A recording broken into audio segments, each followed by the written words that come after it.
자, 우리 1페이지가 고독과 사랑의 공동체에 대해서 우리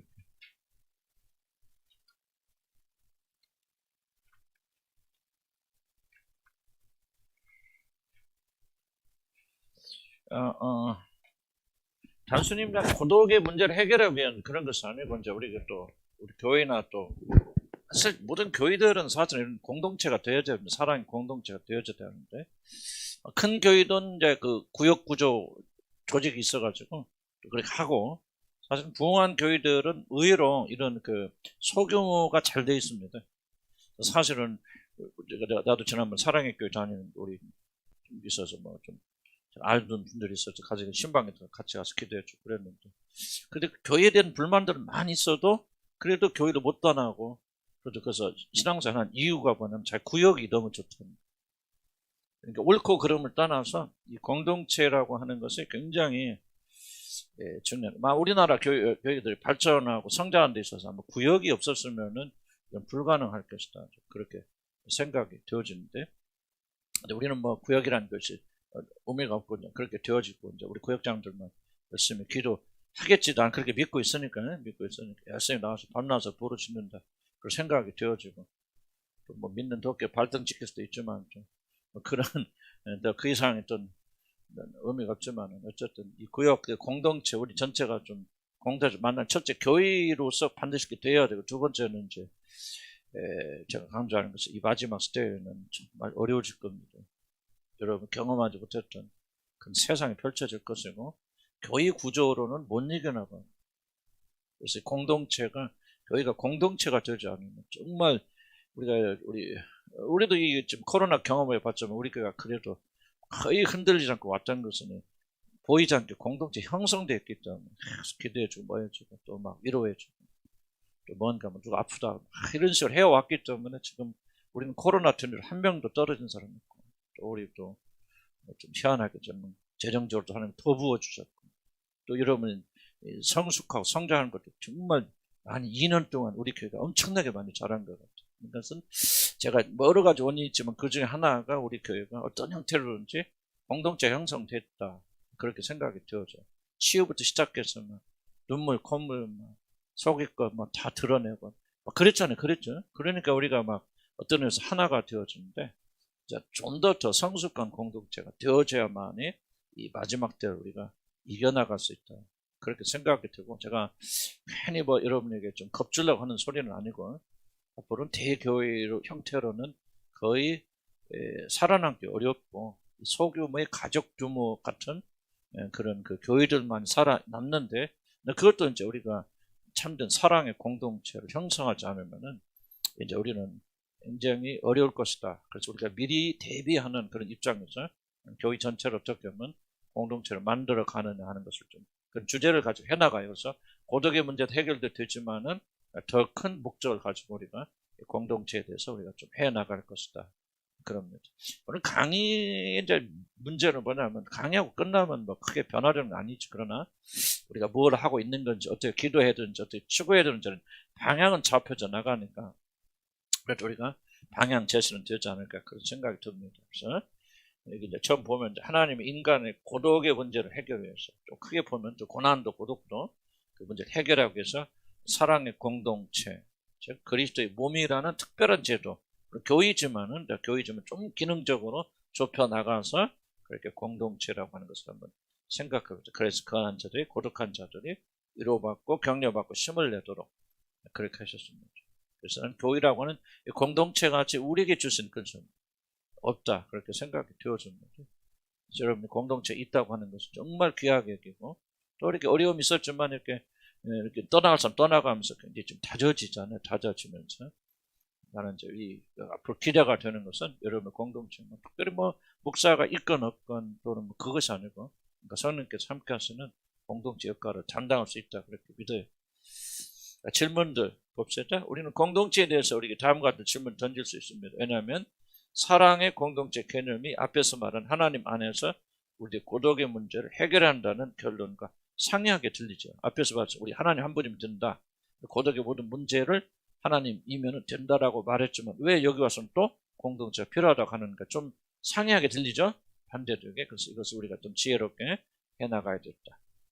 자, 공동체의 필요성 한번 볼까요? 1번 보면 옛날같이 다 지금 제가 안 하고 그냥 대충이 아니고 좀 여러분들이 적으셔야 되고 뭐 해야 되고 그래야 됩니다. 앞으로는 의도적으로 교재들을 옛날같이 안 만들고, 나는 이제 그렇게 완성할 줄 몰라도 여러분이 주는 교재들은 조금은 드문드문 그렇게 해서 여러분들이 그냥 소화하실 수 있도록 그렇게 좀 해나가야 되고, 자꾸 글을 쓰다 보니까 글이 어려워지고 또 깊은 내용 더 들어가지는데, 그러다 보면 여러분들이 이제 이건 너무 힘들다 상황이 오면 안 되니까 조금은 이제 살짝 들어가는 거 그렇게 할 것 같아요. 공동체의 필요성입니다. 우리 모든 고독의 문제가 다 하나님 안에서 충족된다면 전제가 이거죠. 그런데 왜 우리들에게 사랑의 공동체 필요한가? 없어도 혼자만 하나님 잘 믿으면 되잖아요. 그럴 수도 있는데 왜 우리가 공동체 필요한가 질문을 꼭 좀 던져볼 필요가 있습니다. 그다음 우리들이 지상에 사는 동안 오직 하나님 한 분만으로 고독을 포함한 우리들의 모든 필요를 남김없이 채우는 것이 가능한가? 무슨 질문을 던지고 뒤에서 이제 우리 답변들 들여나가는 그겁니다. 전제가 있죠. 지상에 사는 동안 이제 우리는 몸이라는 걸 가지고 있기 때문에, 그렇죠? 혼이라는 걸 가지고 있기 때문에 이제 하는 천국에 올라가면 우리가 몸은 있지만 그 몸은 신령한 몸이잖아요. 그렇기 때문에 세상에 영향을 받지 않는, 먹어도 되고 안 먹어도 되고 하는 그런 제한적인 조건을 가지는 몸이기 때문에 다르지만은 이 지상에 사는 동안 우리 몸이라는 걸 가지고 있기 때문에 하나님 한 분만이 채워주는 것이 우리 모든 전체를 다 채워줄 수 있는가? 또는 하나님께서 채워주신다 한더라도 그것이 하나님께서 그냥 하늘에서 똑똑 떨어뜨려 준다는 말인가? 하나님께서 자기가 우리를 공급해 주실 때 하늘에서 그냥 배달해 주신다는 말인가? 그렇지 않으면 다른 사람을 통해서 공급해 준다는 뜻인가? 아까도 제가 얘기했지만 밥을 먹을 때마다 참 하나님이 공급해 주셔서 감사하지만은 이걸 공급해 주신 우리 사랑하는 지체들 그를 축복해 주십시오 하는 어떤 그런 두 가지 어떤 요소들이 들어있잖아요. 그래서 그런 질문들을 한번 좀 던질 필요가 있다. 자, 우리들의 모든 필요를 하나님 남김없이 채우는 것은 우리들 필요가 뭐가 있습니까? 영의 필요도 있고 혼의 필요도 있고 몸의 필요도 있잖아요. 먹어야 되고 입어야 되고 또 부부관계도 가지고 또 아이도 낳고 이런 것도 다 몸의 필요. 쉬어야 되고 목욕해야 되고 씻어야 되고. 그럼 우리가 하나님께만 구하면은 먹지도 않고 목욕도 안 하고 그래도 되는 거. 뭔가 필요가 있잖아요. 하나님 채워주시지만 그래도 우리 몸을 위해서 또는 혼을 위해서 담당해 주는 그런 어떤 영역들이 있을 것이다. 자, 인간의 구성 요소 봅시다. 인간의 구성 요소 보면 인간의 영과 혼과 육의 모든 필요를 하나님께서 다 채워주시는. 그렇기 때문에 우리는 예를 들면 우정이라는 게 필요 없는 거. 서로 만나면서 격려해주고 하는 어떤 그런 거 있잖아요. 따뜻한 마음들이 오고 가고 주고받는 그런 것들 우리는 전혀 필요 없는 거. 하나님께 나가서 수도사처럼 그냥 오직 하나님 한 분만 바라본다고 하는 것은 모든 것들 한시적으로 제한적으로 또 그렇게 했죠. 사도 바울이 유명한 말 있잖아요. 부부관계 말하면서 뭐라고 말합니까? 각방을 쓸 때 어떻게 합니까? 기도하는 목적 외에는 서로 따로 각방 쓰지 마. 그래서 방 따로 자지 마 그런 뜻이 아니고 부부관계, 성관계를 말하는 건데 성관계를 금하지 말라는 거죠. 그리고 끝나면 다시 합하라. 그럼 도대체 뭐를 말하는? 하나님과 기도하는 목적, 하나님부터 충만히 체험받고 있다면은 모든 것이 만족하다면 그냥 결혼도 하지 말아요. 결혼한 이상 뭐랄까 몸에 필요가 있잖아요. 욕구가 이런 것들을 부부간 관계를 통해서 채워져야 되는 그런 부분. 이게 정답은 제가 이제 다 말하기는 어렵고 다만 이제 이렇게 좀 질문들을 던져 나가면서 왜 우리에게는 공동체도 필요하고 하나님과 홀로 고독한 시간이 똑같이 필요합니다. 우선순위가 뿐만 아니라 하나님과의 관계지. 그렇지만 왜 이런 걸 다 무시할 수 없고 왜 우리가 마지막 때는 홀로가 아니고 공동체라는 것이 있어야만이 견딜 수 있을까라고 하는 것들을 우리가 조금 살펴봐야 됩니다. 인간관계를 통해서만 만족할 수 있는 것들도 하나님 다 채워주십니다. 성에 대한 이야기가 좀 나왔지만 죄송하지만 어쨌든 우리 하나님 한 번만 바라보면은 그런 모든 것도 젊은이들 그렇게 결혼하지 않고도 그렇게 만족할 수 있다는 말이니까 하는 그런 영역들을 우리가 좀 깊이 생각을 해봐야 됩니다. 하나님께 다 채워주신다는 말은 도대체 무엇을 의미하는가? 아까도 얘기했지만 하늘 뚝 떨어진다는 말인가? 다른 공동체 지체를 통해서 공급하여 주신다는 말이에요. 질문들 우리가 좀 던져볼 필요가 있다. 자, 하나님의 질서 봅시다. 인간관계를 통해서 채우도록 계획한 것을 하나님이 무시하시고 직접적으로 다 채우시는, 굉장히 중요한 그런 질문이 아니었었죠. 하나님께 기도만 하면 우리가 나가서 일하지 않아도 되는가? 성경 뭐라 합니까? 일하기 싫은 자는 먹지도 말라 그랬거든. 교회 와서 우리가 어쩌려 기도만 하면 어쩔 수 없는 상황 속에서 하나님 공급해 주시고 그러겠지만은, 그것이 과연 올바른 것은 하나님께서 우리에게 주신다는 의미가 무엇입니까? 하나님 사랑이 어떻게 표현되는가? 어떻게 공급되어지는가? 만약에 사랑의 공동체가 없다면 우리가 뭐 먹을 수 있습니까? 입을 수 있을까? 이는 모든 것들이 다 공급의 문제인데 하나님께서 어떻게 공급하시는 건 문제로 우리가 한번 깊이 생각해 볼 필요가 있다는 거죠. 하나님께서 사람들 하라 그랬는데, 일하라 그랬는데 일하지 않고 뭐 열심히 기도하고 기름 부심만 받으면 다 되는가? 하나님께서 그렇게 말씀해놓고 그냥 하나님 개입해서 다 모든 걸 해결해 주시는가? 그런 분들이 다 알고 있겠지만, 그러나 우리 마음속으로 내려오기 위해서는 이런 심각한 질문들을 던져봐야 됩니다. 자, 하나님께서 행하신 것과 인간이 스스로 해야 되는 것의 경계선은 무엇입니까? 어디까지는 하나님이 하시고 어디까지는 우리가 해야 됩니까? 구원도 마찬가지죠. 하나님 모든 것을 다 구원 하나님 은혜고 하나님이 값없이 주신 것이지만은 두렵고 떨리는 마음으로 우리 구원을 이루어 나가요. 어디까지 하나님 하시는 거예요? 어디까지 우리가 하시는 거예요? 사실 경계선 애매모호하죠. 애매모호하지만 그러나 우리가 그런 고민을 해 나가야 된다. 구원은 하나님의 일이지만 동시에 전적으로 우리의 일이다. 우리가 어디까지 해야 된다. 이런 은혜 못 받는 사람 왜 은혜 못 받습니까? 여러분이 책임져요. 하나님 은혜를 안 주셨기 때문에 그것도 하나의 설명하는 원인이지만은 또 다른 그것과 동등하게 은혜는 뭡니까? 이런 마음이 완고하고 완악해서 하나님 은혜를 거절하기 때문에 못 받는 거죠. 하나님 원망할 필요 없어요. 이 책임의 경계에서 요거는 잘나서 막 하나님 계속 사랑하셔서 하나님 막 그렇게 만들어줬어요. 이거 천만의 말씀입니다. 그렇게 착각하는 거죠. 우리 경계선을 겪기가 쉽지 않죠. 그래서 하나님의 일이면서 동시에 우리의 일이죠. 하나님께 공급하시는 것도 하나님의 일이면서 동시에 인간들이 책임져야 되는 그런 일이다 하는, 이게 좀 어려운 상황입니다. 그러나 이거 반드시 이해하고 나가야 됩니다. 두 번째, 성경적인 것 봅시다. 성경이라는 말을 과연 우리가 이 공동체를 추구한다는 것이 성경적인, 왜? 아무리 좋게 보여도 성경이 말하자면 하나님이 말씀하지 않은 것은 굉장히 아무런 도움이 되지 않습니다. 인간적인 필요에 의해서, 인간적인 지식, 지혜에 의해서 우리 공동체가 필요하다. 이렇게 됐다. 그런데 성경에서 말하기는 공동체는 아닌 거야. 나쁜 거야. 악한 거야. 개인적으로 해야 돼. 라고 그렇게 말씀하셨다면은 우리들의 모든 수고는 헛된 것이 되어질 것이다. 그래서 우리가 아무리 좋은 걸 할지라도 그 좋은 것이 하나님으로부터 나온 것입니다. 성경적인, 성경에 일치하는 것입니다. 하는 것을 우리가 점검해서 하나님의 뜻에 맞추지 않으면 우리 인간의 모든 수고는 다 헛되게 되어진다.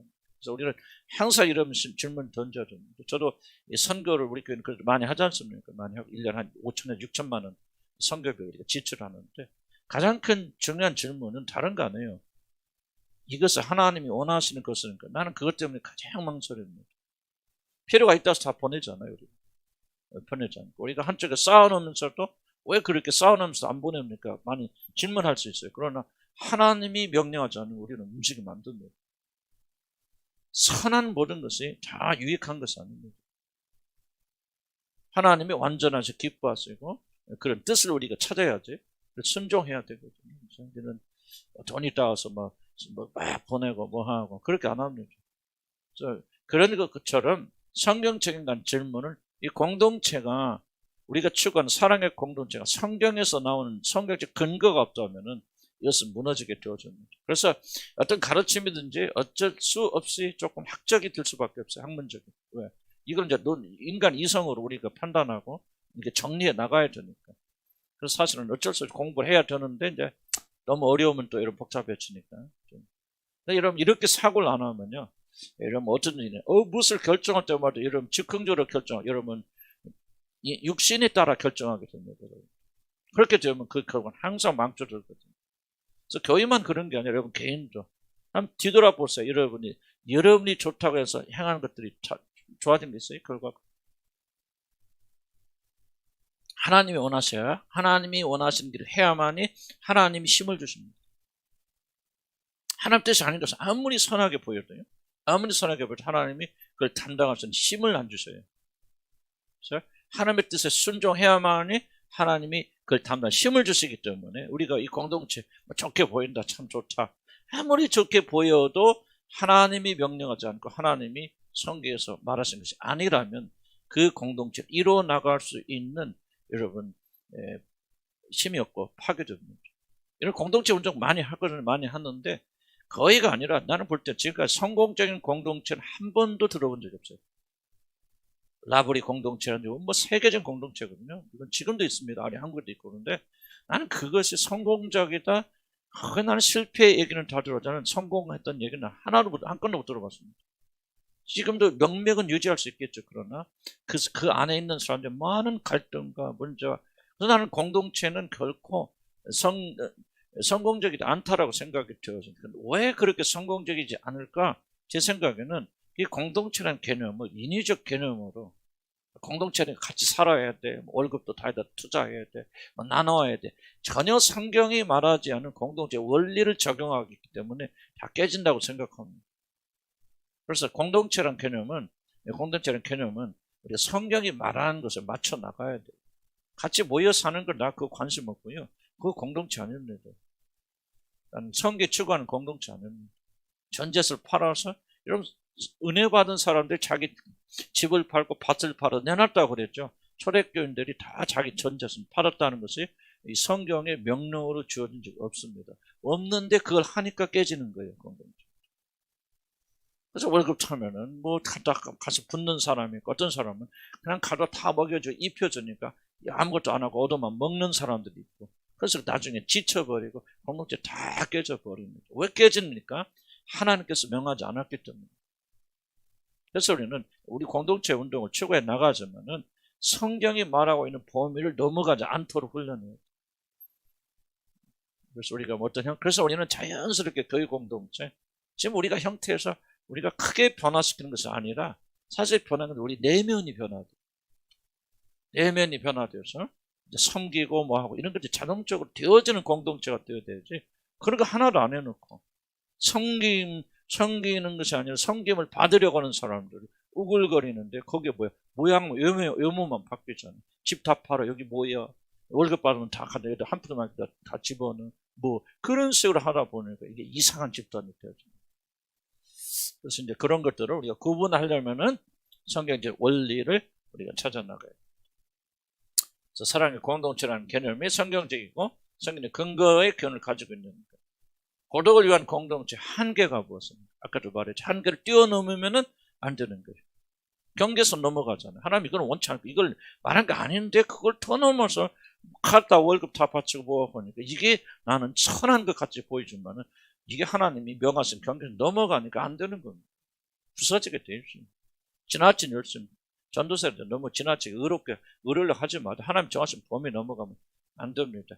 그래서 할 수 있는 것과 할 수 없는 것이 무엇, 할 수 없는 것은 우리가 명확하게 받아들여야 되고 할 수 있는 것만 할 수 있어야 되고 무엇을 기대하고 무엇을 기대하면 안 되는 거예요. 공동체 안에서 모든 문제를 다 해결해 준다는 말인가? 그렇지 않으면 우리가 기대가 잘못 좀 안 되죠. 기대해서는 안 되는 것이 무엇인가? 개인적인 책임이 뭐고 공동체 책임이 무엇인가는 좀 우리가 배워나갈 겁니다. 공동체가 하나님을 대체할 수 있는 게 이게 가장 큰 이슈입니다. 사실. 공동체가 은혜 받고 사랑받고 막 사랑이 느껴지고 그게 바로 하나님을 대체한다면 그게 바로 큰 우상이죠. 공동체가 우상이 된 그룹들이 많아요. 그래서 깨지는 겁니다. 공동체 우상이 아니죠. 우리는 경계해야 됩니다. 아무리 선한 것도요. 하나님을 대체하는 순간 그 우상이 되어버려요. 사랑이 됐다. 그래서 저희들도 우리 가정생활의 평강과 기쁨을 기도하고 추구하면서도 하나님께 계속해서 기도하는 것은 이것이 우상이 되지 않도록 지속적으로 우리가 고백하고 기도하는 거예요. 그래서 여러분들 꼭 기억하시기 바랍니다. 하나님이 이 나라 공동체를 하나님이 아니라 공동체를 통한 성공적인 인간관계가 인간 고도의 중심의 문제를 해결할 수 있는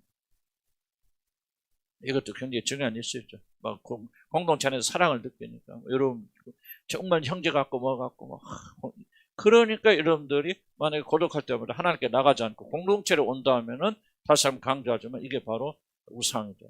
그런 공동체는 없느니 못합니다. 그래서 굉장히 어려워요. 그래서 인간이라는 것은 굉장히 간교하기 때문에 인간의 육신적인 것에 가장 거룩한 것에 끼어들 수 있잖아요. 그래서 이 세상에 가장 거룩한 단체가 뭐냐면 교회잖아요. 까놓고 얘기합시다. 이 세상에서 가장 문제 많은 동네가 어딥니까? 내 경험으로는 그래 교회입니다. 하루 5만 작정 사람이 다 일어나고, 우리는 여러분들은 그런 일 안 봐서 모르겠지만 거의 대부분의 교회들은 코로나가 돼서 참 감사한 것은 싸울 기력도 없고 모인 누보다니까 얼마나 감사해. 그런데 이거 뭐 싸우지 않는 교회가 하나도 없어요. 사랑의 교회 가보세요. 지금도 싸우고 있죠. 명성교회 가보세요. 지금도 주일마다 싸우고 있죠. 큰 교회들입니다. 누구의 잘못을 떠나서요. 이 교회같이 시끄럽고 교회같이 문제가 많고 교회같이 복잡한 데가 없어요. 또 왜 그렇습니까? 하나님 원리대로 안 가니까 그렇죠. 그래서 우리 교회가 좀 이런 부분을 잘 지금부터 배워나가자는 교회 공동체라는 것이 우리 전체 교회는 좀 들어야 되는데 그러지는 못하고 수요일밖에 좀 이렇게 활용할 수 없었으면 아쉽긴 하지만은 적어도 우리들이라도 우리들에게 공동체의 올바른 인식을 가지고 우리가 나가게 된다면 이 공동체를 통해서 하나님이 많은 사랑과 은혜를 베풀어 줄 줄 믿습니다. 그러기 위해서 배워야 됩니다. 자, 차이 봅시다. 하나님이 세우신 사랑의 공동체는 다른 일반적인 공동체는 어떻게 달라야 되는가? 무엇이 공동체 중심이 되어야 되는 것을 우리가 배워나가야 됩니다. 세상 공동체로 달라야 되죠. 왜 똑같습니까? 무엇인가는 근본적인 것이 달라야 돼요. 다르고 달라야 됩니다. 세상 사람들이 공동체를 통해 얻으려는 것과 우리 믿음의 사람들이 사랑의 공동체를 통해 얻으려는 것이란 차이점이 뭐 존재합니까? 존재하는 도대체 그 무엇인가? 도대체 무엇이 세속적 공동체, 사랑의 공동체, 기독교 하나님의 신앙의 공동체를 만드는 것, 차이를 만드는 것. 여러분 실패 원인들 봅시다. 그냥 질문 제기하는 겁니다. 이렇게 답변은 이제 뒤에 봅시다. 하나씩 둘씩 답변해 드리는 거고. 왜 좋은 이상과 목적으로 출발한 대부분의 기독교 공동체는 역사상 실패를 끊는 앞에 상당 부분 제가 말했습니다. 기대합니다. 그들이 공동체 안에서 무엇을 기대하는가. 어떤 문제가 다 풀을 기대하고 있죠. 그러나 이 공동체라는 것은요, 일단 문제없는 공동체 없습니다. 아무리 성령 충만한 공동체라도. 초대교회 공동체 보세요. 가장 이상적인 공동체, 성령 충만한 공동체인데요. 이제 보세요. 시간이 흐르면서 초대교회 공동체에 심각한 문제 들어오잖아요. 일단 뭐 갈라디아도 됐건, 갈라디아 교회도 그렇고, 이런 고린도 교회도 그렇고. 그러니까 공동체에 적어도 사도 바울이 편지 서신을 쓴 이유가 하나 뭐냐면 그 공동체 이상들이 생겼기 때문에 그걸 바로잡기 위해서 좀 편지 보내요. 그러니까 아무리 좋은 목적을 가지고 있더라도 공동체는 문제가 있기 마련이고 한계가 있다는 얘기죠. 그래서 그죠? 기대. 여러분이 어떤 기대를 가지고 공동체? 공동의 삶과 개인의 자유와 가치에 대한 경계에서 공동체 그러면 많은 분들이 오해하는 것은 뭐예요?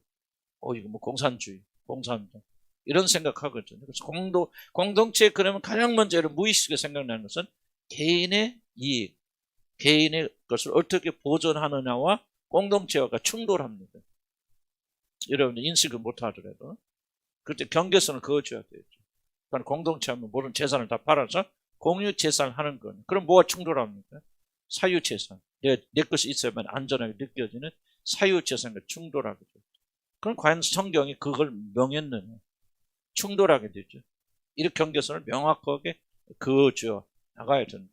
결론 내릴 수 없고요. 나는 결코 기독교 공동체가 공산주의가 돼서는 안 된다 그렇게 생각이 되어지고 많은 분들이 추구하는데 내가 그렇게 하는데 한 번도 좀 있긴 있겠죠. 지금도. 근데 나는 많이 들어봤지만은 한 번도 성공한 공동체는 없는 것 같아요. 왜냐하면 개인의 이익과 개인이 보존하는 것을 꺾고 그거 못합니다.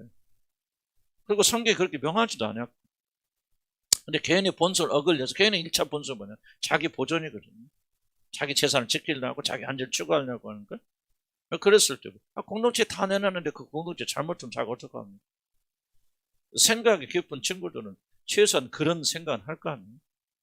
그런 근본적인 거에 대해서 성경은 어떻게 말하고 있는지 그거를 희생하고 공동체를 말하는 그런 공동체인지 그렇지 않으면 그런 것이 보존된 상태 속에서 우리가 필요에 따라서 어떻게 하는 것이 성경에 말하는 공동체인 것은 나는 뭐 공동체를 연구한 사람이 아니니까 잘 모르지만은 좀 성경 안에서 같이 고민할 그런 필요가 있다. 어디가 경계선인지. 쓸데없는 경계선 넘어가면 항상 문제가 일어나기 때문에 하나님께서 어디까지 가라고 하신 것인지를 잘 기억할 필요가 있다는 거죠. 공동체를 움직이는 힘이 도대체 무엇이 되어야 되는지, 리더의 이상인가 그렇지 않냐면 하나님 뜻입니다. 어떤 그 리더가 된 사람들이 하나님께 받은 은혜, 뭐 목적, 이것이 공동체를 이끌고 가는 거죠. 그래서 어느 정도까지는 굉장히 성공적으로 나가는데 그 리더의 위상이 약해진다든지 바뀌게 되어주면 공동체가 존재가 사라지는 거예요. 왜? 목적이 하나님 주신 것이 아니고요. 하나님 세우신 것이 아니라 뭔가 개인의 목적이, 목표, 개인의 이상. 근데 그 사람 있을 때는 목숨 거 해나가서 움직여 나가는데 그 사람 무너지게 되면 전체적인 그런 모토가 흔들리게 되어지는, 저는 뭐 어떤 유명한 뭐 그 단체들 사람들 보면서 좀 많이 내가 접촉했거든요. 근데 보면서 발견한 결론이 하나 중에 이 사람들은 참 조직에는 충성하는데 주님께는 충성하지 않는다. 내가 그걸 발견했어. 참 거의 예의가 없더라고. 뭐 우리 같은 사람들 더 하겠죠. 그런데 조직 그 조직은요. 그냥 그 조직은 목숨 걸어요. 야, 참 열심히 해요. 목숨 아깝지 않고 하는데 딱 조직을 벗어나거나 조직에서 벗어나게 되어지면 주님께 충성 안 해요. 나는 참 충격이에요. 많이 충격받았어. 한두 사람이 아니고 여러 사람 보면서 야, 이 사람들 예수 믿는 사람들인가? 하나님 아는 사람들인가? 하는 그런 정도의, 물론 내가 잘못된 인식이겠죠. 그런데 왜 조직에는 목숨 걸어요. 그래서 어떤 분이 그러더라고요. 꼭 공산당 조직. 근데 나도 똑같은 느낌을 가졌는데 그 조직을 벗어나면은 신앙이 무너져요. 그렇다면 그 사람들 하나님 섬긴 게 아니죠. 뭐 그 조직만 그러니까 많은 조직들의 실패, 이 공동체 운동의 실패가 뭐냐? 나도 우리도 그런 사람들 되지 않을까? 나는 그게 가장 두려움이 여러분. 주님 한 교회 십자가 제약교회는 뭐 옛날에 이름 썼지만 그걸 벗어나게 되면 여러분 다른 교회를 갔을 때 이런 믿음이 허물어진다 그러면 우리는 조직이죠. 난 실패한 거죠. 난 예수 가르치지 않고 조직 가르치고 내 이상을 가르친 거죠. 이해합니까? 나는 그게 정말 두려워요. 지금 이 마지막 내 목표를 점검하면서 이게 내 성공과 실패는 여러분들이 어떤 교회 다른 교회 가서도 거기에서 주님을 잘 섬겨야 돼요. 아멘? 지금까지 여러분 섬겨왔지, 나를 섬겨왔거나 내가 가진 이상을 섬겨왔다면 여러분들이 그거는 조직이죠. 잘못되죠. 난 이런 공동체가 되어서는 안 되겠다. 오직 예수 그리스도 주님이시다면 어느 교회 가서든지 나의 이상과 다르고 목적과 다르더라도 공통적인 목적, 주님에 대한 목적이 있다면은 거기 충성하는 사람이 되어 그게 올바른 것이지.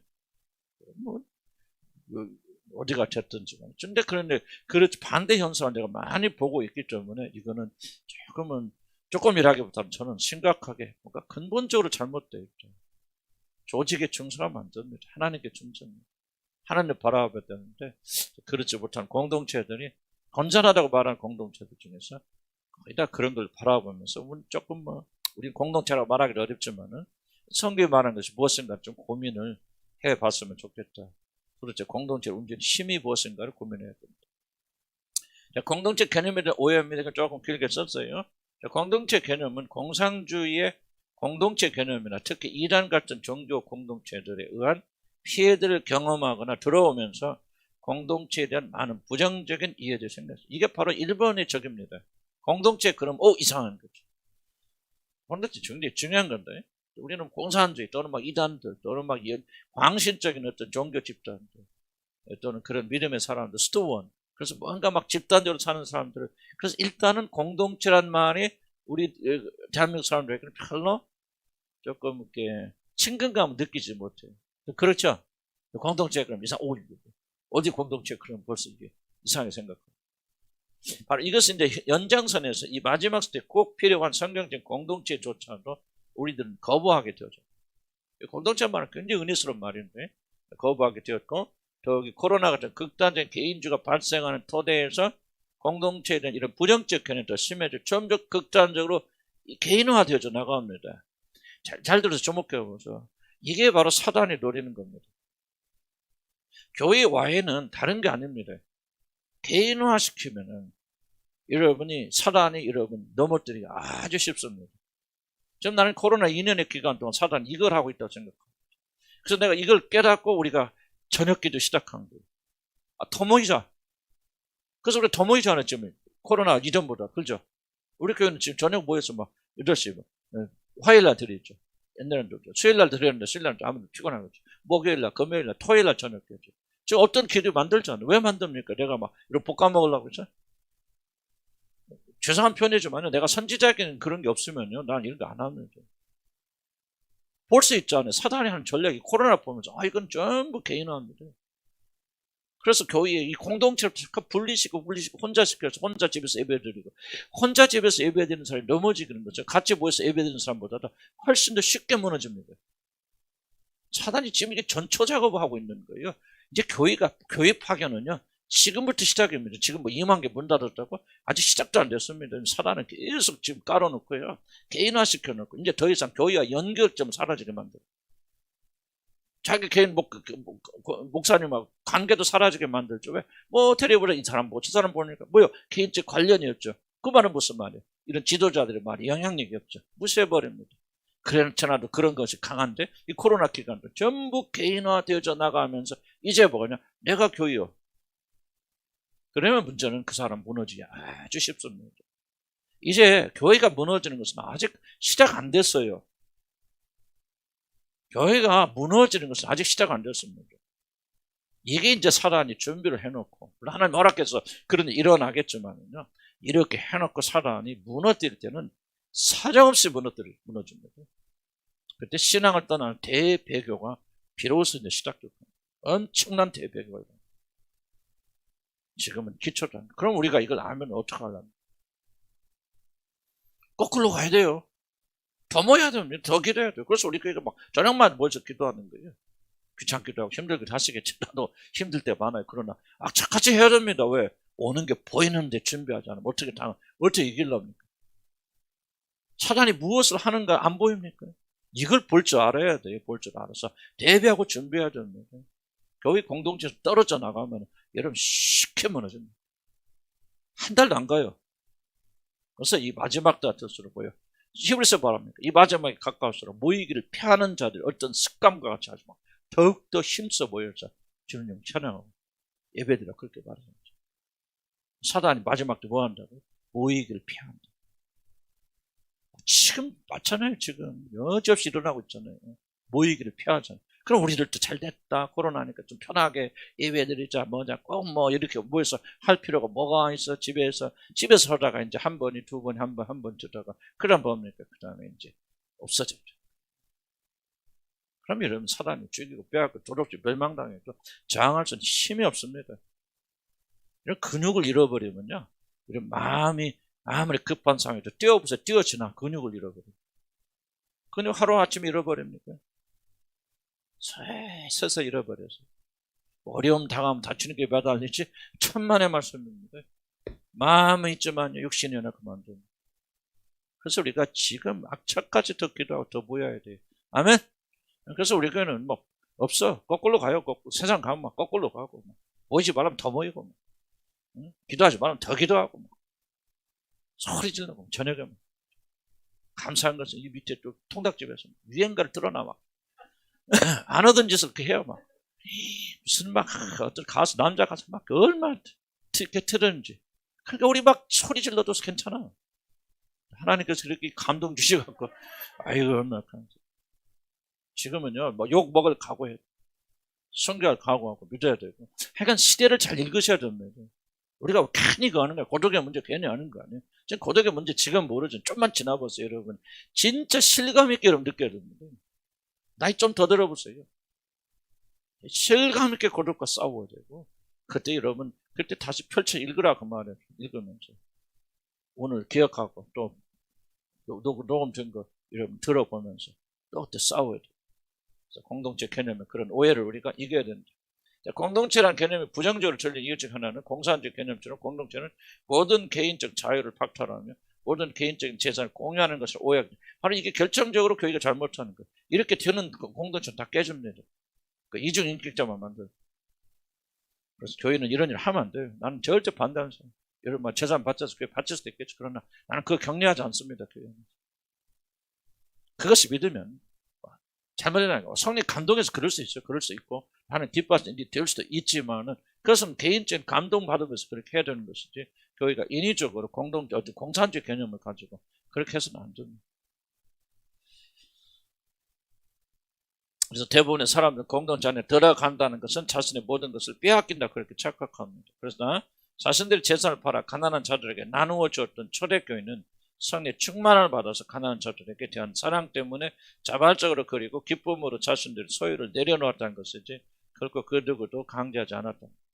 사개월 오직 내적인 요구이죠. 사개월 누가 헌금하러 누가 그랬습니까? 그냥 은혜 받으니까 그냥 자기 입으로 다 그렇게 한 것이죠.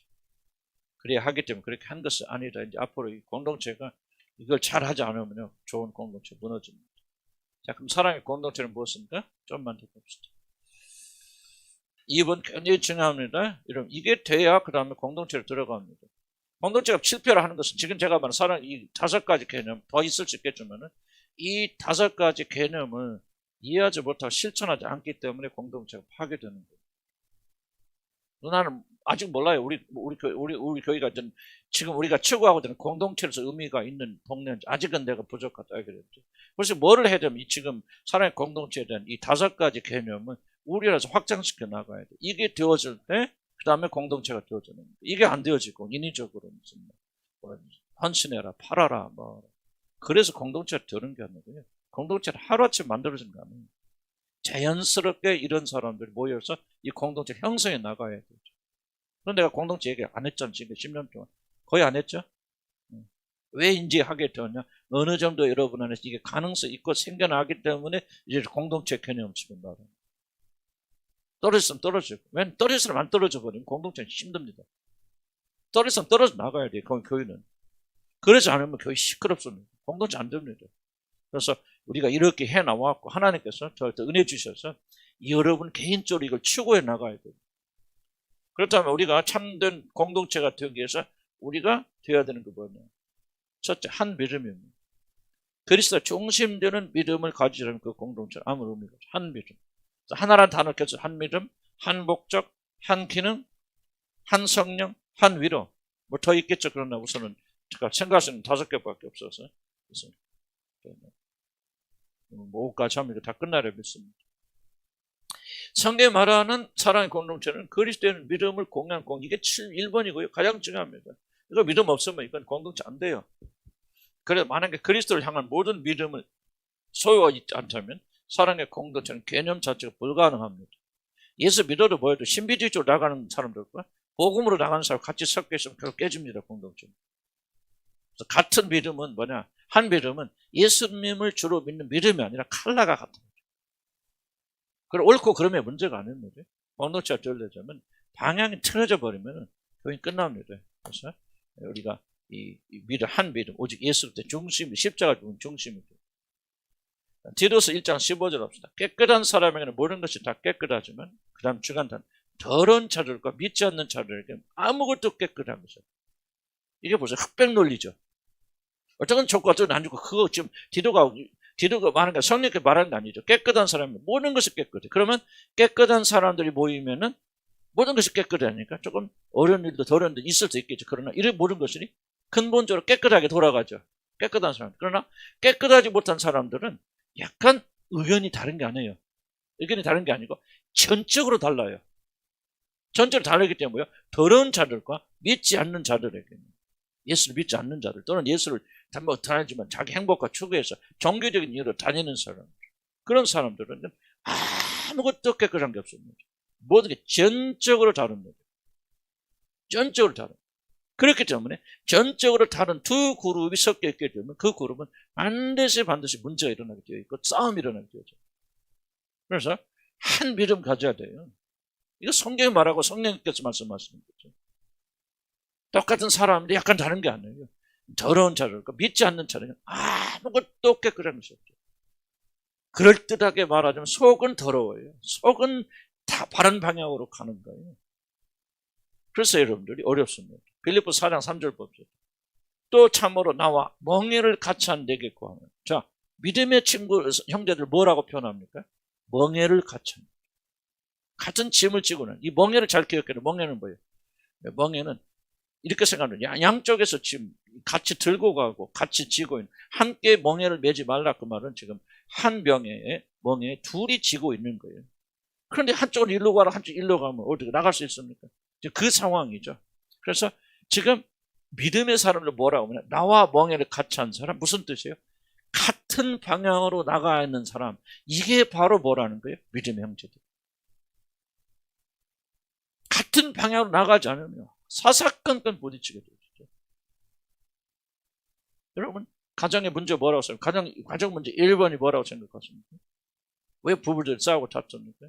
가정 문제 일부분은요. 같은 영을 가지지 않으면 천하 없어도 싸웁니다. 난 죄송하지만 여러분 믿지 않는 남편들, 거듭나지 않는 남편들은 여러분이 누리는 행복은 한계가 있습니다. 그건 어쩔 수 없어요. 그럼 인정하셔야 되고 그냥 그러니 하고 사시고 그렇다고 해서 발로 찰 수도 없잖아요. 또 누가 압니까? 또 그런 친구가 또 주님 믿을지 아무도 모르잖아요. 그러나 여러분들이 꼭 성격 차이도 아니고 하여간 뭐 아무리 잘해도 그 친구와는 공백이 있다는 거 여러분 인정하셔요. 그래서 뭡니까? 우리 고린도서에 보면 너는 믿지 않는 자와 멍에를 갖지 마. 여기 지금 결혼 얘기하는 겁니다. 믿지 않는 자들하고는 결혼하지 말라 그 말입니다. 네, 여러분 이제 믿지 않을 때 결혼했잖아요. 어쨌든 간에 그거는 어쩔 수 없지.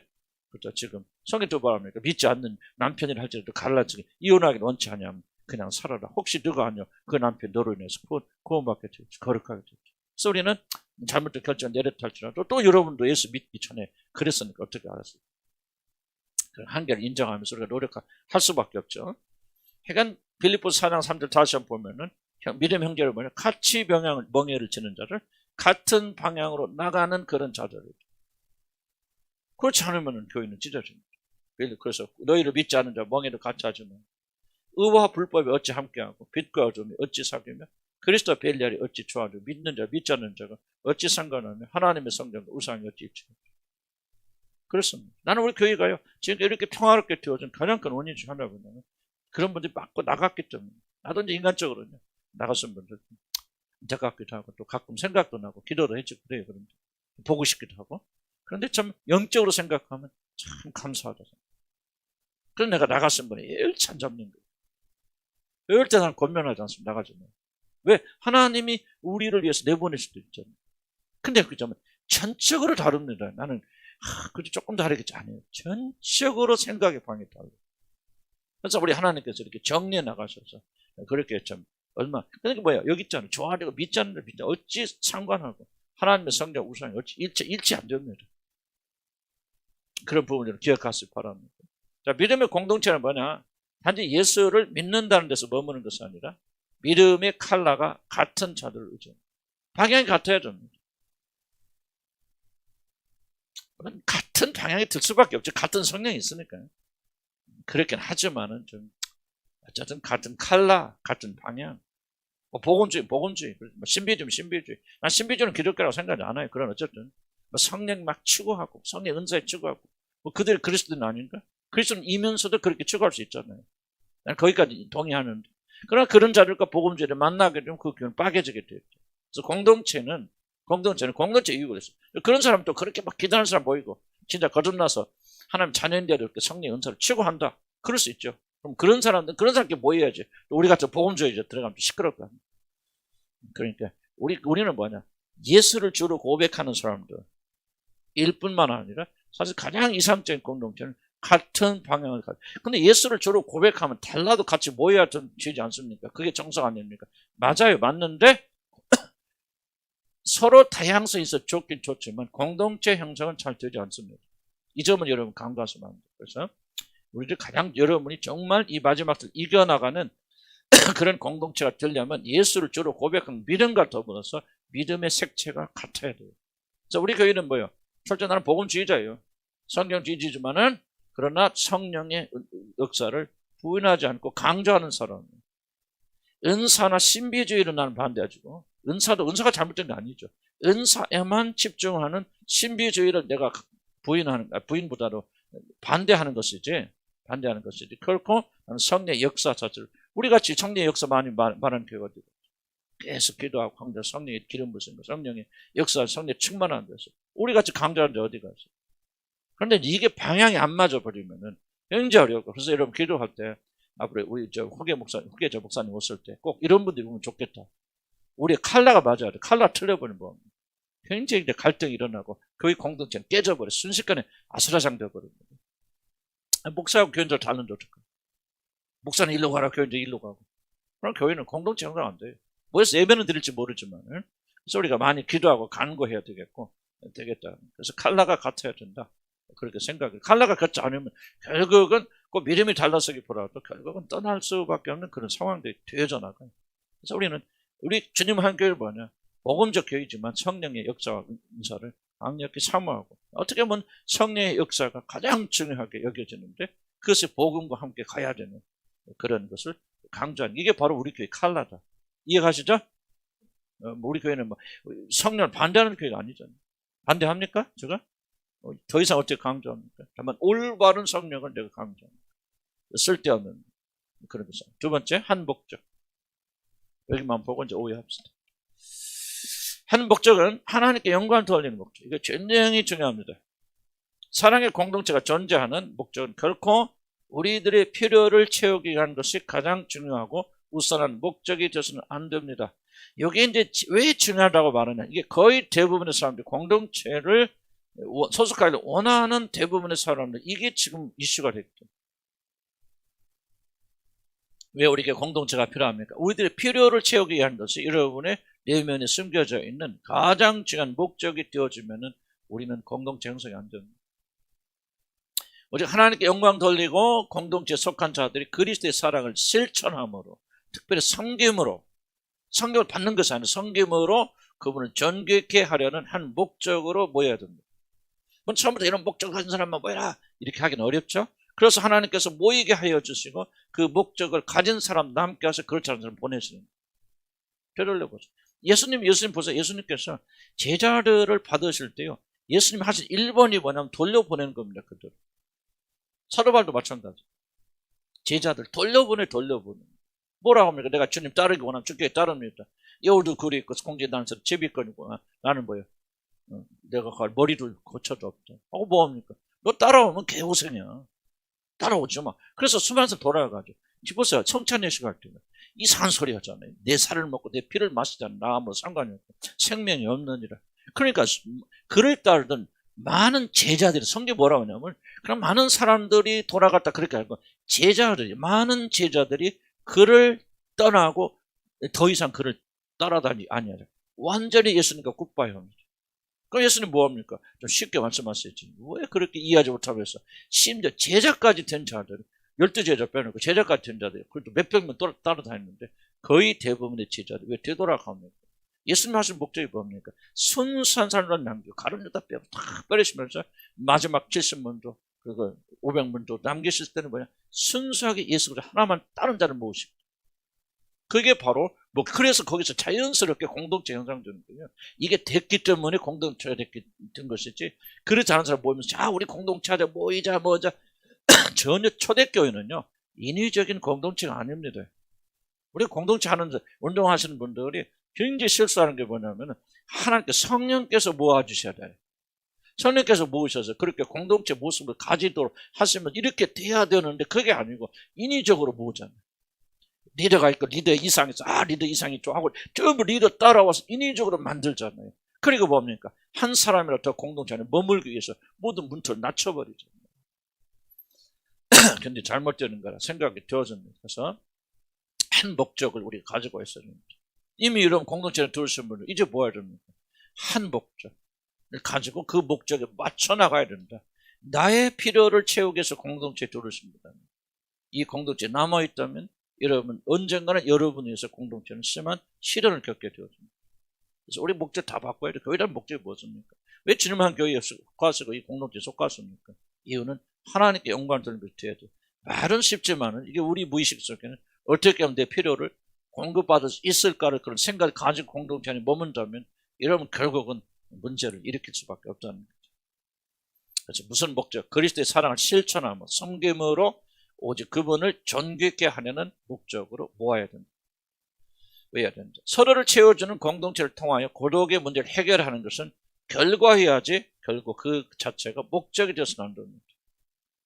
굉장히 중요한 말입니다. 만약 우리 고독이 있고 고독한 문제를 해결하기 위해서 우리가 공동체가 필요하다, 공동체를 만들자, 이렇게 하자 안 한다면 그 공동체는 바로 우상 단체가 되어집니다. 그런데 주님의 뜻을 찾고 주님께 영광을 돌리고 오직 그리스도를 사랑을 실천하기 위해서 하나님께 영광 돌리기 위해서 우리가 모였고 이렇게 하다 보니까 그 결과로 뭐예요? 많은 자들이 고독에서 해방돼요. 그래서 축복은 행복은 항상 결과가 돼야 되지. 여러분 축복받고 행복하기를 소원하는 순간 그 축복 행복은 멀어지는 것이고, 만약에 우리 주님을 함께 우리 뭐 어디 갔든 여러분의 공동체가 여러분이 고독의 문제를 해결하기 위해서 이것이 여러분의 목표가 되어진다면 그 순간부터 여러분 더 고독해지고 결국 문제가 되어진다는 거죠. 고독한 사람 뭐 하는 거예요? 성찬 예식 있죠? 그 생각이 나는데 사도 바울이 뭡니까? 배고픈 데에 와서 막 개걸스럽게 먹잖아요. 뭐라고 합니까? 그렇게 먹지 말라 하면서 배고픈 날은 뭐 하라? 집에서 먹고 올지. 그냥 그만하죠. 그렇게 교회 와서 그렇게 거지처럼 먹지 뭐. 똑같은 얘기입니다. 무슨 얘기입니까? 그렇게 고독하고 굶주린 사람들은 집에 가서 주님과 단둘이 앉아서 거기서 문제를 해결하고 그리고 공동체에 나와서 섬겨야 되지. 집에서 배고프고 이러면 다른 사람 나를 높여주고 인정되고 그런 굶주림을 가지고 있는 사람들이 만약 공동체에 오게 되어지면은 지속적으로 그 사람 왜 나 안 봐줍니까? 왜 나 안 먹여줍니까? 왜 나를 이렇게 합니까? 왜 나를 아르지 않습니까? 지속적으로 요구하다 보니까 뭐가 되냐? 그것이 공동체에 해가 된다. 배고픈 사람 집에서 먹고 오세요. 고독하신 분들은 1차적으로 골방에 들어가셔서 그분과의 고독을 채우시고 해결받고 공동체 오시면 뭐예요? 이제 섬김 받으려 하지 않고 그때부터 섬기려 하지 않아요. 내가 섬길 사람이 누구인가? 내가 축복해주고 그렇게 올려 격려해줄 사람이 누구인가? 계속해서 섬기게 되죠. 모든 사람이 그런 정신을 오게 되죠. 이 공동체는 다 그리스도 예수 안에서 풍족함을 누리게 되어지는 놀라운 공동체가 된단 말이에요. 그래서 배고픈 자는 뭐 할지라 집에서 먹고 오시니. 자, 성경 말씀 놀라워요. 놀랍니다. 자, 많은 공동체들이 서로에게 실망하고 실패를 끝나는 이유는 뭐냐? 자신의 고독의 문제를 해결하는 것을 보이지 않고 인정을 하지 않지만 가장 중요한 공동체의 목적으로 삼기 때문이다. 이것은 우리들이 다른 자들을 섬기는 것조차 공동체의 중요한 목적으로 삼아서는 안 된다. 중요한 겁니다. 자, 보세요. 다른 사람을 섬기는 것이 목적이라면 이런 지금 뭐합니까? 봉사활동하는 거죠. 이 구분을 잘해야 됩니다. 나는 우리 공동체에 가서 막 섬겨야 되겠다.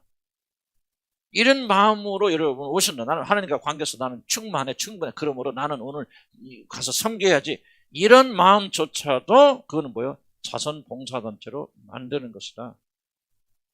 그럼 어떻게 무슨 뭐 똑같은 결과가 나올지 모르지만 하나님께 영광 돌려야 되고 공동체의 섬김을 통해서 나는 그리스도의 이름을 영화롭게 하고 나는 그분을 존경해야 되겠다 하고 무게의 중심이 어디로 가야 돼요? 하나님께로 가야 돼요. 그럴 때 우리가 건강하게 섬길 수 있는 것이죠. 섬기는 것조차도 우리의 목적이 되어서는 안 된다. 성경이 뭐라 합니까? 너희들이 뭐 하든지 먹든지 마시든지 뭐 하라? 하나님께 영광 돌려. 이 말이 무슨 말이에요? 무엇을 하든지 하나님께 영광을 돌리는 것이 가장 중심에 두고 1번이 돼야 된다. 섬기는 것 좋죠. 섬기는 것이 아름다운 마음이지만 그 아름다움보다 뭐가 더 와야 되죠? 하나님께 영광 돌리는 것이 더 와야 된다. 이해가 가지고 무슨 말인지. 그렇게 돼야 되고 여러분 그렇게 될 것입니다. 여러분 안에 계신 성령께서 여러분 뭐 내가 정말 섬겨야 되겠다. 오늘 가서 막 이렇게 해야 되겠지. 그런데 성령께서 꾸짖죠. 책망하십니다. 이제 성령 역사하시면요. 그런 음성 들려요. 영적 하고 뭐하면 내가 잘못 생각했구나. 그래, 1번의 목적은 내가 하나님께 영광 돌리는 것인데 하나님께 영광 돌리는 것보다 내가 섬기는 것도 누가 섬깁니까, 여러분? 기묘하게 내가 들어갔잖아. 내가 섬겨. 그럼 섬김으로 기분 좋다. 뭐 하는 거 내가 기분 좋다는 거죠. 하나님 영광에 빠져버리면 그러죠. 그러니까 내가 섬기고 내가 하고 내가 죽어져야 돼. 그래서 우리가 섬길 때 항상 뭐가 조심해야 돼? 내가 그리스도 연합에 십자가 못 박고 죽어야지. 더 이상 나는 데 살면 그리스도 예수의 삶을 자기 정과 욕심, 정이 뭐예요? 바로 이런 것들이에요. 육신에 끌리는 것들을 십자가 못 박고 죽었느니라. 섬기는 일을 하면서도 그 섬기는 일이 나를 위해서 하는 게 아니죠. 오직 주님의 영광을 위해서. 그렇게 해둘 때 모든 게 제자리에 돌아가게 되어지고 그리고 하나님께 영광 받으시고 영광 받으니까 하나님께서 기름 부어주셔서 하나님께 치유 역사도 베풀어 주시고 풍성히 하나님의 기쁨과 그런 것을 우리에게 응답하여 주셔서 정말 이게 하나님 영광을 구했는데 우리가 기쁘고 즐겁고 감사한 점. 그 기쁨과 즐거움과 행복은 뭐가 되면 안 된다? 그치, 목적이 되면 안 된다. 항상 뭐가 돼야 된다? 결과가 돼야 된다. 하나님, 무엇이 그런 목적이 돼야 돼? 하나님을 영광 돌리고 하나님 이름 높이고 그리스도 이름 존귀케 되어진 것이 우리의 목적이 되어야 된다. 그 목적이 이루어지니까 뭐가 된다? 기쁨과 행복과 만족의 결과가 우리에게 덧입혀지더라 말이죠. 아멘. 이 생각을 바꾸는데 시간이 걸리겠죠. 왜냐하면 우리는 뭐가 익숙합니까? 내가 좋아하는 것, 결과를 목적 삼는 것이 자꾸 이게 익숙하잖아. 나 기분 좋고 행복하고 만족스럽게. 그러니까 이걸 지속적으로 우리가 주님의 십자가 앞에 끌고 가서 십자가에 못 박고 뭐예요? 우리 속사람이 원하는. 여러분 속사람 뭐를 원합니까? 그렇지, 하나님께 영광을 들고 원하지 않아요. 그걸 믿으셔야 돼. 아무리 적다 할지라도 여러분 있습니다. 거듭나신 분들은 하나님께 영광을 드리는 것이 중요해요. 이것이 내 성장돼서 나가면서 그래서 공동체를 통해 사는 역사가 일어납니다. 공동체 존재 이유와 목적을 올바로 세우는 것이 가장 아주 중요한 이유는 우리들은 목적 이상으로 멀리나지 못합니다. 근데 이게 이제 머리 지식이 중요한 게 아니고 이 머리 지식이 어디로 내려와야 돼? 마음으로 내려요. 그래서 성경에 뭐라고 하죠? 어떻게 구원받는다? 마음으로 비려 구원받는다. 이것이 여러분 인격이 되고 삶이 되고 그다음 습관이 되어집니다. 그렇게 되어진다. 머리 생각합니다. 마음의 중심. 근데 머리와 마음이 그렇게 멀어요, 길이. 나는 한 30년 길 되는 거야. 멀어도 그렇게 멀어. 머리에서 마음으로 내려가서 그 마음이 우리 인격을 지배하면 정말 오랜 세월 걸립니다. 부단한 시간 우리가 깨어서 기도하고 나가요. 자, 빌립보서 1장 20절 한번 읽어보고 시작. 지금도 전과 같이 온전히 담대하여 살든지 죽든지 내 몸에서 그리스도가 존귀하게 되는. 뭐 사도 바울은 그냥 이렇게 고백한 겁니까? 진짜 삶의 고백입니까? 마음의 소리 듣는 고백이죠. 살든지 죽든지 무엇을 하든지 내 몸에서 그리스도가 존귀하게 되는. 그러니까 자기 영광 돌리고 그러니까 자기는 잊어버리잖아. 내가 뭘 하는지, 내가 이걸 통해서 사람들 얼마나 영광 돌리는지, 사람들 날 알아주는지, 또는 내가 다른 사람 섬김으로 내 마음에 기쁨이 충만, 그거 관심 없잖아요. 사도 바울의 유일한 관심이 뭡니까? 살든지 죽든지 내 몸에서 그리스도가 존귀하게 되는 거예요. 자, 고린도서 봅시다. 시작. 그러든 너희가 먹든지 마시든지 무엇을 하든지 다 하나님의 영광을 위하여. 자, 보세요. 이중적 언어죠. 강조하죠. 무엇을 하든지 또 다 하나님의 영광을 위하여 하라. 서로를 섬기고 사랑하는 것은 매우 중요한 일임에도 불구하고 그것이 공동체의 주된 목적이 되어서는 안 됩니다. 왠지 쉽지 않더라고요. 하나님께 영광을 돌리는데 그것이 머리 생각은 뭐야? 조금 하다 보면 없어져. 생각 안 나. 이게 머리 생각. 마음 생각은 뭐야? 뭘 하든지 그것이 마음이 떠나 안 떠나? 안 떠나. 이것이 마음의 생각. 그러니까 이게 우리 몸에 배겨버려야 돼. 하나님께 영광을 돌리고 하나님 이름을 높이고. 이게 쉽지 않아요. 우리들의 믿음이 어디서 드러나냐? 이런 데서 드러납니다. 우리가 뭐 믿음 좋다 아무리 떠들어 대지만 정말 우리가 하는 일의 중심 속에 하나님 영광을 돌리기는 큰절한 심정이 우러져 나오지 않는다.